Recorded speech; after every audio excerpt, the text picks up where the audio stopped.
Presence book. Now we start translation. After in Zoom, all questions, okay? The broadcast, yeah. 1 minute.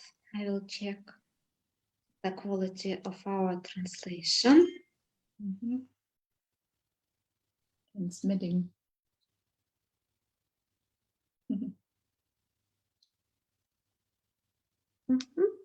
Yes. Okay. Very good. Добрый вечер, наши дорогие зрители и слушатели. Это проект «Интересный понедельник». И с вами я, психолог Ирина Соловьева. Каждую неделю у меня в гостях психологи, психотерапевты из разных стран. И сегодня у нас в гостях Германия, которую представляет замечательный хакоми-терапевт, тренер Беттина Дойстер.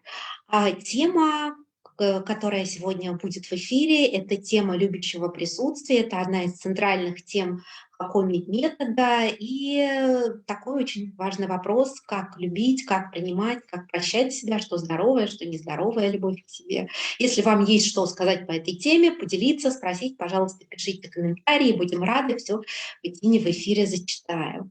Голосом Беттины русским сегодня будет переводчик Екатерина Тисенко. Беттина, добрый вечер. Good evening, Bettina. Спасибо, Irina. Thank you for inviting me. And thank you, Catherine, for translating. So, pleasure. Спасибо, Ирина, за приглашение. Спасибо, Екатерина, за перевод. Я очень рада. Спасибо, что согласилась выступить. И, пожалуйста, немножечко нашим зрителям расскажи про себя как про специалиста. Я знаю, Thank you что for ты прекрасный один из моих учителей, вот, чтобы наши слушатели больше про тебя узнали.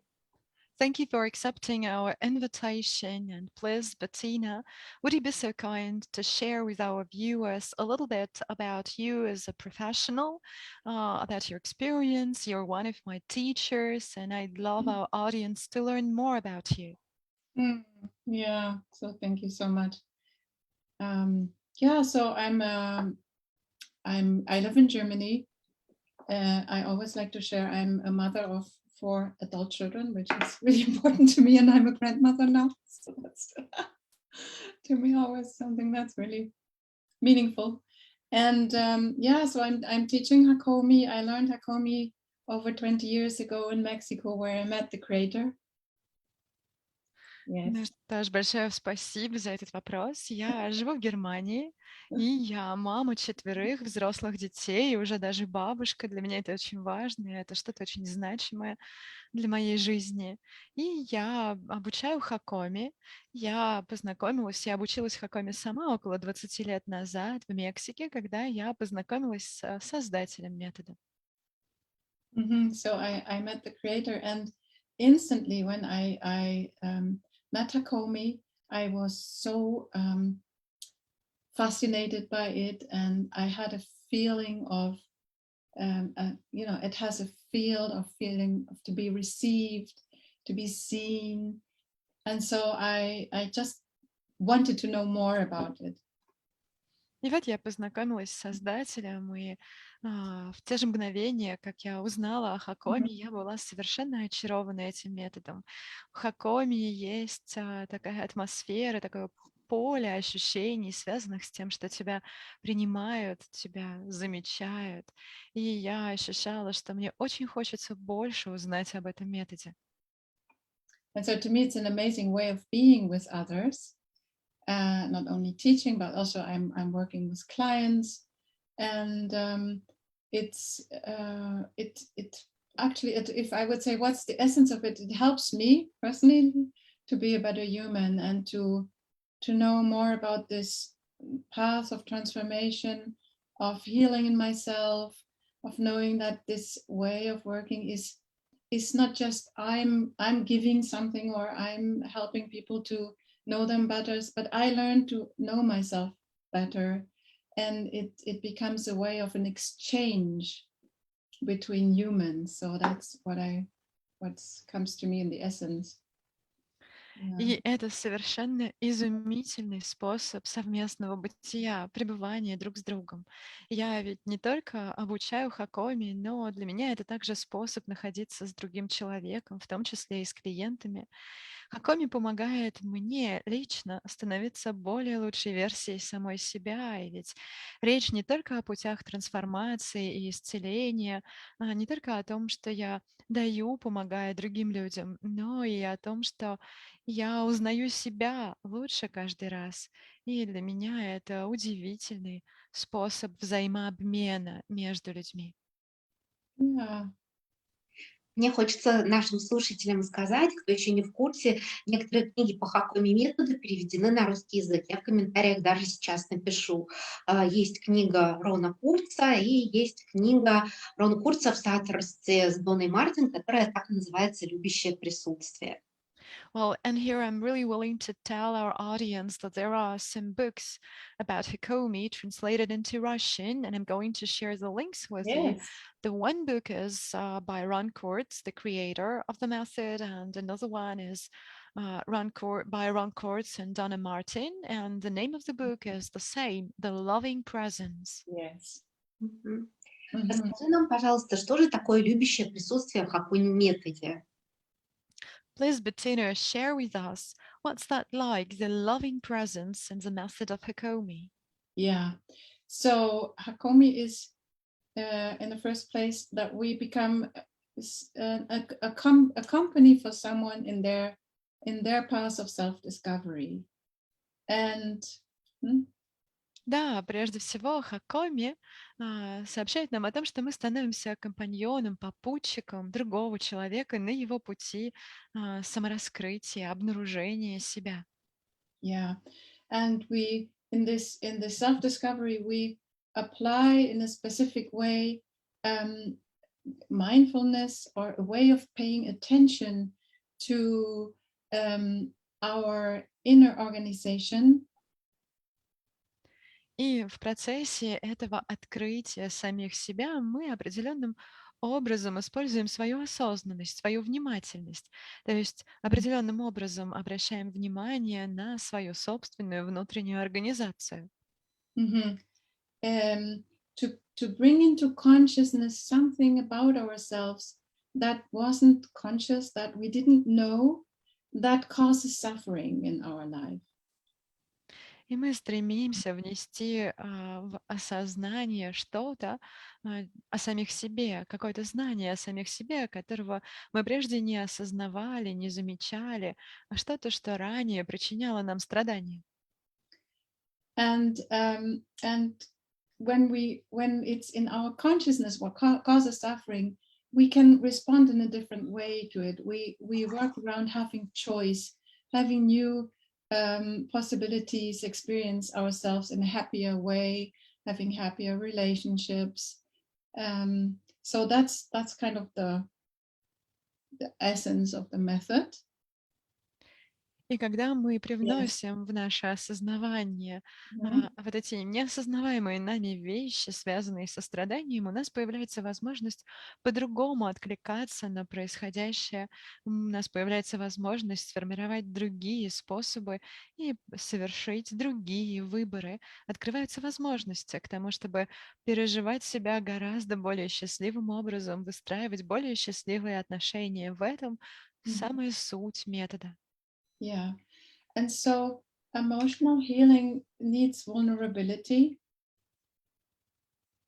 Эмоциональное исцеление требует уязвимости. And so because we're very vulnerable in this process of self-discovery, we need to feel received, appreciated. We need to feel cared for.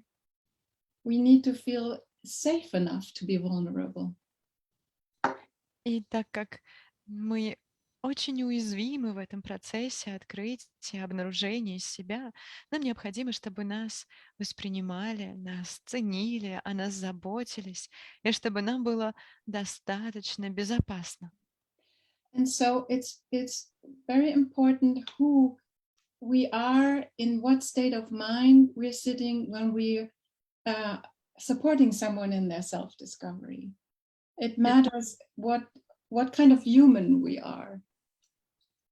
Mhm. Поэтому очень важно, кем же мы являемся, в каком состоянии сознания мы находимся рядом с другим человеком в процессе его самооткрытия, самообнаружения. Очень важно, что мы за человек в этот момент. Yeah, and so loving presence is a state of mind we learn. It's a very radical idea in a helping profession, let's say, or being with someone, help supporting them. That the first thing we do is looking for what brings warmth to my heart, what brings inspiration, what helps me to see the gift and the beauty in another human being. Mhm. И любящее присутствие — это то состояние сознания, которому мы обучаемся, научаемся в Хакоме. Это состояние сознания довольно радикально для помогающих профессий. Что же мы делаем для того, чтобы в него входить? Мы стараемся привнести тепло в свое сердце. Мы стараемся смотреть на другого человека, ища то, что вызывает у нас вдохновение, ища дары и красоту другого человека. Mhm. So you could say it's a practice of becoming grateful, sharing this moment of your life with someone else. И можно сказать, что это практика благодарности, благодарности за разделение этого момента своей жизни с другим. Mhm. And so we shift our from looking for what's wrong or what's the problem to what's right, what's there, what is there that opens my heart so that I no, it's we call it non-egocentric nourishment, so that I feel nourished because it's a gift for me. I don't have to do anything to receive it. Mhm. И таким образом мы переходим от состояния, в котором мы выискиваем что-то неправильное, какие-то проблемы в другом, для того, чтобы рассказать ему, что правильно и что верно, но мы ищем при этом что-то, что нам нравится, что открывает наше сердце. Мы можем также сказать, что это такой неэгоцентричный способ напитывания другим человеком. Мы Mhm. воспринимаем что-то как дар и напитываемся. So it's like when you imagine that you look at the beautiful sunset, or you look at nature. You take that in. It's given. Можете вообразить себе, как вы смотрите на закат или на природу, и вы вбираете, впитываете это в себя. Это просто что-то данное. And we know now, so how important it is. Science tells us, because we're sitting in resonance with each other, we're resonating, we're sitting in limbic resonance. So my state of mind has an effect to your state of mind. We are interconnected. We're adding to each other's world. It's so important that we resonate to another being, that this person is completely welcome in us, that we're non-judgmental, open, curious to discover something with them.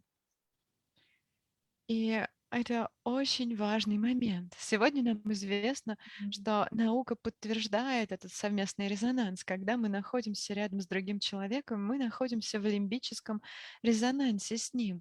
Это значит, что мое состояние сознания влияет на ваше состояние сознания и наоборот. Мы все взаимосвязаны, и каждый из нас что-то добавляет к миру, к переживанию мира другим человеком. И этот резонанс, а, Yeah. резонанс, в котором мы находимся, нам важно быть в нем в состоянии не осуждающим, открытым, проявляя любопытство к тому, что происходит с другим человеком. Mm-hmm. Yeah, and I think it's a peace practice. It's not just good for the other person, it's good for us, because we enter a cycle of reciprocity. Yeah, so we're exchanging, and we can enter in a place where we feel connected. It actually invites into connection. И, по сути, эта практика умиротворения, она хороша не только по отношению к другому человеку, но хороша и для нас самих. Эта практика позволяет нам войти в цикл взаимности, перейти к взаимному обмену и почувствовать себя соединенными с другим человеком. Yeah, and it's good for everybody. It's not just good for clients, or it's good for children. It's good for partners. It's good for the world in a way. И эта практика хороша для каждого человека, не только по отношению к клиентам. Это хорошо во взаимодействии со своими детьми, с партнером и в целом с миром. And it's good for us because, as I said, in this cycle of exchange, no, you could also say it's a practice of compassion. And when we are in a state of mind of compassion, actually our dopamine centers get activated and we feel happier. So, И, по сути, эта практика хороша и для нас самих, потому что, как я уже говорила, когда мы находимся в этом цикле взаимообмена, это yeah. становится такой практикой сострадания. А когда мы входим в состояние сознания, связанное с состраданием, это влияет на наш дофамин и Yeah. активирует дофаминовые центры нашего мозга. Спасибо, да, ты очень хорошо описала, понятно, что такое любящее присутствие. И вот интересно, а как наши зрители, вот как вы бы определили, что такое любящее присутствие для вас? Напишите, пожалуйста, в комментариях, это очень интересно. Thank you so much. You gave a wonderful description, a Thank you. wonderful definition of what loving presence Mhm. actually is. And our viewers, plus dear viewers, if you have an idea or have a feeling of what the state of loving presence is, please share with us in the comments. That's very curious thing to know. Yeah. Вопрос бытия, вот что такое любящее присутствие по отношению к себе? Потому что, ну, часто людям не хватает любви, понимания, сострадания, принятия именно по отношению к себе. Более того, часто это осуждается, ну, как равносильное что-то эгоизму, принятие себя, да, как эгоизм. Хотя это разные понятия. And the question for you, Bettina, is as follows. What is the state of loving presence towards oneself? Because very often people lack some love, understanding, compassion, and acceptance for oneself. And more than that, people often judge it, considering this to be something like selfishness. Mhm. Yeah, so it's, we learn to, I mean, culturally, I think we are conditioned to kind of care for others, but not for ourselves, or to, it's maybe easier for us to feel for someone else, but we don't feel so much for ourselves, right? So we would treat a friend really well, but when we start to suffer, we wouldn't treat ourselves well. We would add to suffering. And so, as I said, in loving presence, Please translation. yes, sorry. Ну что ж, да, очень часто мы, можно так сказать, культурно обусловлены. Мы привыкли заботиться о других, и порой для нас это как будто бы легче, чем заботиться о самих себе. Это проще. Мы что-то сделаем для другого, мы будем относиться к другому так, как мы не стали бы относиться к себе. Ну, например, если что-то случается с нашим другом, мы относимся к нему бережно, но мы бы не стали так относиться, случись это с нами. Мы бы еще и усилили свое собственное страдание. Yeah. So in loving presence, we're taking in something that is about universal qualities of another human. So it's something that is nourishment for the heart and not for our ego. It's not nourishment for how great I am, or what a wonderful therapist, or what a helpful being. It's more soul food. So we take it in as a gift that we can open to receive, like the world is unfolding and giving us itself, and we can take it in. It's not because we're special, it's just because we're here in this moment as a human being. И мы вбираем это в себя, такие универсальные, всеобщие качества. Мы вбираем их, и они напитывают наше сердце. Но они напитывают наше сердце, не эго. Эта практика, эти состояния не связаны с тем, чтобы думать: «О, как я велик! О, какой я замечательный терапевт! О, что я за удивительное человеческое существо!» Нет, здесь речь о чем-то более душевном. Это словно бы некий дар, которому мы открываемся, и перед нами разворачивается целый мир, и мы можем вобрать его, впитать его в себя.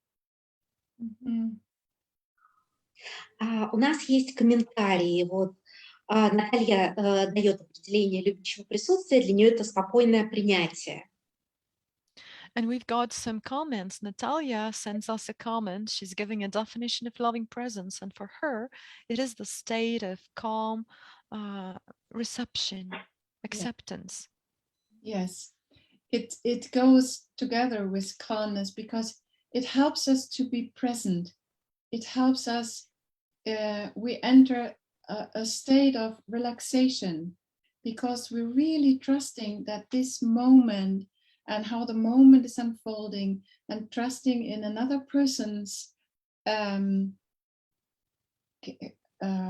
know, how to say, like we trust in their organicity, we trust in their healing, we trust in their strengths, we trust in their wholeness, so that we kind of turn from making something happen to letting something arise and come.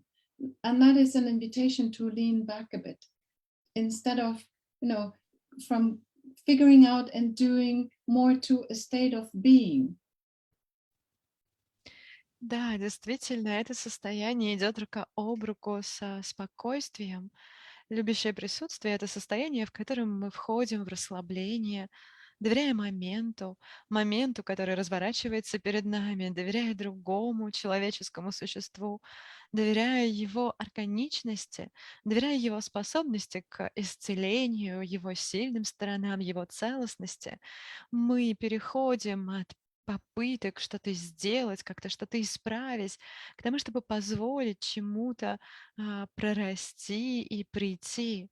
Поэтому мы откидываемся, отклоняемся назад и перестаем постоянно пытаться что-то выяснить и сделать, переходим к состоянию бытийности. От Юлии есть вопрос. Умение, безусловно, любить и принимать человека таким, как он есть, это дар, данность, или это возможность воспитать, или есть возможность воспитать и научиться таким качествам, открыть их в себе? And we've got a question from Yulia. The ability to love unconditionally, to love another person unconditionally, the way he or she is this a gift, something given, or this is something one can grow and develop and learn within oneself, such kind of attitude? Mm-hmm. Yeah, it's really good question, Julia, because it's something that, well, I think we can learn it. We can learn to love in this way.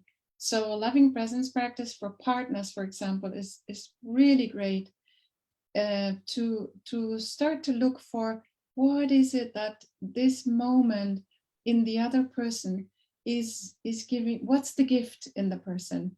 And we can do this even in a state of mind where we might get distressed, where when we learn this, we can remind ourselves, okay, I can come back and first see what is the gift that the other person is bringing to my heart in the first place.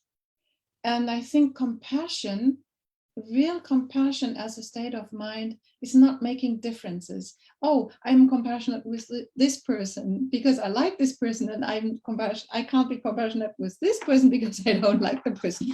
It's kind of extending universally, so that the whole world can be included.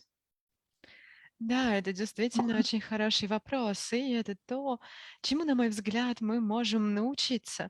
Мы можем научиться подобным образом относиться к другим людям. Практика любящего присутствия — это практика очень хорошая для работы с партнерами, с парами. Это по-настоящему здорово учиться тому, что же дарит нам этот конкретный момент, что же в этот конкретный момент мы воспринимаем в другом как дар. И мы можем возвращаться к этому даже когда находимся в дистрессе или чем-то обеспокоены, напоминая себе, что у нас есть возможность вернуться к этому состоянию и прежде всего обратить внимание на то, что в другом представляется нам сейчас настоящим подарком, подарком для нашего сердца. И это связано с подлинным состраданием. А что важно в сострадании? Важно прежде всего не проводить различий. Ну, знаете, и мне нравится этот человек, поэтому ему я сострадаю, а вот этот человек мне не нравится, и ему я не могу никак сострадать. Нет, Mhm. мы проявляем сострадание вне зависимости от собственных предпочтений, и это практика, которая впоследствии способна открыть нас целому миру и распространить свое сострадание на целый мир. Mhm. And so what we do, for example, with a partner, maybe we can when we are in this state of loving presence, we can also see the suffering in the other. So part of this work is not we see the wholeness in someone, or we see the goodness, and we see the suffering. And so, yeah, okay, go ahead. И когда мы находимся в этом состоянии сознания, в состоянии сознания любящего присутствия, мы также способны и заметить страдания другого человека. То есть часть его связана с тем, что мы видим целостность другого и те дары, те таланты, те качества, которыми он наделен, но также мы замечаем и его страдания. And so we know we're all suffering. So that's something that makes us equal. We all sharing pain, we share suffering universally, but also with a partner, let's say. И таким образом мы узнаем, что мы все страдаем. И это что-то универсальное, что-то, делающее нас равными, уравнивающее нас. И мы также замечаем, что мы разделяем это страдание со своим партнером. Mhm. And so in loving presence, it allows us to be touched by someone's world. It allows us to feel for them, to feel, to sense into their world. И любящее присутствие позволяет миру другого человека прикоснуться к нам, позволяет нам Mhm. чувствовать к нему сострадание и позволяет нам вчувствоваться в мир другого человека. Mhm. And then wisdom can arise because we can respond when we can respond so in a way that supports healing, which is important in this work, especially in Hakomi. How do we support healing? And it's responding from this allowing to be touched by someone, getting an idea, an imagination, what's their world, how is, how does their inner world look like, in a sense. And then we create little experiments that bring into consciousness what is unknown, from this allowing to be touched. So И таким образом все это позволяет проявиться мудрости, которая возникает в результате этого состояния и дает нам возможность откликаться таким образом, который будет способствовать исцелению. И это очень важный аспект работы в Хакоме, когда мы позволяем исцелению происходить, позволяем миру другого человека прикоснуться к нам, позволяем себе оказаться затронутыми и допускаем в своем воображении возможность задуматься, почувствовать мир другого человека, каков он, что это за мир. И представляя себе подобные гипотезы о мире другого человека, мы можем создавать некоторые эксперименты для того, чтобы привносить в осознавание то, что ранее было неизвестно, неосознаваемо. как относиться к себе с любовью и принятием? Как быть в любящем присутствии по отношению к себе? And how can one treat oneself with love and acceptance? How Mm. to stay, how to remain in the state of loving presence when attending oneself? Yeah, I think it's a real good question to consider. How can we be more kind to ourselves? How can we bring curiosity and kindness and a gentle way of relating to ourselves? So I think it always starts with just noticing what's there, noticing in the first place the suffering, maybe noticing I'm I'm activated, I'm angry, or I'm jealous, or so, or even noticing I'm just having unkind thoughts about myself. So bringing awareness to it in the first place, I think it starts with it. Mhm. Спасибо большое. Это действительно хороший вопрос. Mm. Как же нам быть добрыми по отношению к самим себе, как нам проявлять Mhm. любопытство, быть более бережными и мягкими, относясь к самим себе таким более теплым образом.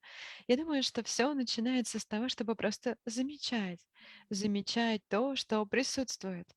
Может быть, это будет страдание, замечать, когда мы активируемся, замечать, когда мы злимся или, может быть, ревнуем, замечать, когда у нас возникают недобрые мысли по отношению к самим себе, и просто осознавать это. Я думаю, вот с чего начинается. So, and then sometimes I do this loving presence with myself. When I do it with myself and I notice I'm suffering, I have kind of a feeling and it doesn't feel good. Usually and naturally, what we want to do is run away or get away of the feeling, get rid of it, which might create more of the feeling. И иногда, когда я вхожу в состояние любящего присутствия, чтобы обратиться к самой себе, и нахожусь в этом состоянии, и так отношусь к себе, я могу заметить, что происходят какие-то ощущения, что-то происходит внутри меня, что мне не очень приятно. Может быть, это какое-то страдание. И знаете, обычно, когда происходит что-то подобное, мы стремимся быстро от этого убежать. И, в общем, если нам это удается, то это чувство лишь усиливается. So what we're doing is going against the instinct of running away from it and just turning attention to it, just noticing it, how I'm embodying it, what feelings are created. There might be a tension coming with it. There might be a lot of activation in my thoughts. И, по сути, мы идем против инстинкта, требующего от нас убежать от этого чувства. Мы Mhm. противимся этому инстинкту и обращаем внимание на то, что происходит, замечаем, что происходит в нашем теле. Возможно, есть какие-то напряжения, возможно, где-то присутствует активация, что происходит у меня в мыслях, что происходит у меня в чувствах.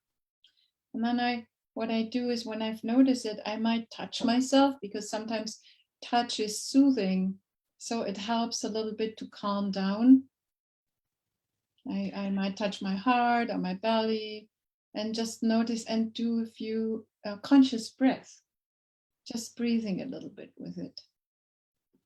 И когда я замечаю это, я могу, например, дотронуться до самой себя, потому что прикосновение часто утешающее и успокаивающее, оно помогает нам успокоиться. Я могу дотронуться до своего сердца или до своего живота и затем сделать несколько дыханий, оставаясь в контакте с этими переживаниями, And then осознанных I дыханий. and then I see, so in loving presence, when we sit with someone, it's like sitting with my own part that is activated or with this feeling and just feeling into it. What is it that I'm appreciate about this part? What is it that I appreciate even in the face of suffering? What is it that brings something to me that I can even be grateful for? Yeah, for example, I might, yeah, I wait. И находиться рядом с этими переживаниями, с этими чувствами, подобно тому, как мы находимся с другим человеком в состоянии любящего присутствия. Мы находимся с этой частью себя, которая может быть активирована, или, может быть, это трудные переживания, и направляем наше внимание на то, что мы ценим в этой части или в этом проявлении, что в ней для нас ценно. Даже перед лицом страдания мы обращаем внимание на то, за что мы могли бы быть благодарны, несмотря на страдания.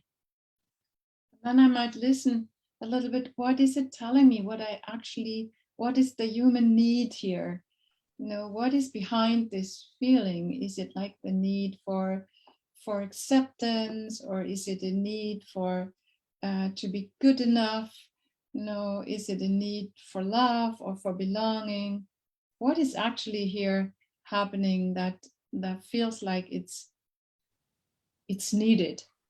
So И затем я могу немножко послушать эту свою часть, послушать то, что она мне пытается сообщить, какая человеческая потребность, какую потребность она пытается удовлетворить. Может быть, это потребность в принятии, может быть, потребность в том, чтобы быть достаточно хорошим, может быть, потребность в любви или принадлежности. И я пытаюсь вчувствоваться в то, что она мне сообщает. So this is like creating a little space around it, just staying with it and holding it with kindness. So there is an awareness in me, or we can develop a consciousness that can be kind and embrace ourselves in a way. И суть в том, чтобы создать вокруг этого процесса большее количество пространства для того, чтобы иметь возможность находиться рядом с этой частью, бережно держать ее и проявлять к ней доброту. Таким образом, у нас появляется возможность развивать свою осознанность и развивать доброту по отношению к самим себе. So we can become good friends to ourselves. И в конечном итоге мы можем стать хорошими, добрыми друзьями самим себе. Спасибо большое, Беттина. У нас остается вот буквально 3 минутки. Вот что бы еще в завершении ты хотела бы сказать? Может быть, какие-то, рекомендации, пожелания, какие-то слова нашим слушателям? Дорогие слушатели, вы можете написать в комментариях, я зачитаю Беттине. So thank you so much, Bettina, for your responses. And now we've got 3 minutes Thank left. you. And I'm inquiring if our viewers have any questions to you or maybe comments. And I would be really glad to read those responses to Bettina now. Yeah, thank you for making this possible so people can listen and get inspired. Спасибо большое за организацию этого процесса, так что наши слушатели могут нас услышать и воодушевиться.